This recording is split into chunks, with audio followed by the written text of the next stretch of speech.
മച്ചമര ഞാൻ നിങ്ങളുടെ സ്വന്തം എളനാട് സുജിത്ത്. അപ്പോൾ മച്ചമര നല്ല ക്വാളിറ്റിയുള്ള പൊമേറിയൻ പപ്പീസ് വന്നിട്ടുണ്ടോ? മിനി ടൈപ്പ് പൊമേറിയൻ നമ്മുടെ കുടുംബത്തിലെ അംഗങ്ങൾക്ക് ആർക്കെങ്കിലും വേണം എന്നുള്ളവർ നമ്മുടെ കമൻറ്റ് ബോക്സിൽ നമ്പർ കാര്യങ്ങൾ കൊടുത്തിട്ടുണ്ട്, പെട്ടെന്ന് വിളിച്ചോളൂ.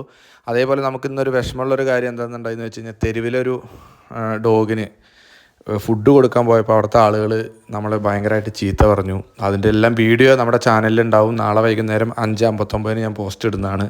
അപ്പോൾ ഇങ്ങനെയും കുറേ മനുഷ്യരുണ്ട് കേട്ടോ. ഒരുപാട് ആളുകൾ നമുക്ക് സപ്പോർട്ടായിട്ട് വന്നു. അപ്പോൾ ലാസ്റ്റ് ഒരു ഫാമിലി വന്നിട്ട് നമ്മുടെ അടുത്ത് ഭയങ്കരമായിട്ട് ചൂടായി. അപ്പോൾ അതിൻ്റെ കാര്യങ്ങളെല്ലാം നമ്മുടെ ചാനലിൽ കൊടുക്കുന്നുണ്ട്. അത് നിങ്ങളെല്ലാവരും മനസ്സിലാക്കണം. നല്ല പ്രവർത്തികൾ ചെയ്യുമ്പോൾ നമുക്ക് കുറ്റം മാത്രമേ ഉണ്ടാവുള്ളൂ. അപ്പോൾ അത് എൻ്റെ ഒരു അനുഭവമാണ് കേട്ടോ. നിങ്ങൾക്ക് ഇത് എത്ര അനുഭവങ്ങൾ ഉണ്ടായിട്ടുണ്ടെങ്കിൽ കമൻറ്റ് ചെയ്യുക. അപ്പോൾ നമ്മുടെ വീഡിയോ നാളെ വൈകുന്നേരം 5:59 വീഡിയോ എല്ലാവരും ഒന്ന് കാണുക. അപ്പോൾ ഈ പൊമേറിയൻ പപ്പീസൊക്കെ വേണം എന്നുള്ളവർ കമൻറ്റ് ബോക്സിൽ നമ്പർ ഉണ്ട്, അതിലോട്ട് വിളിച്ചാൽ മതി.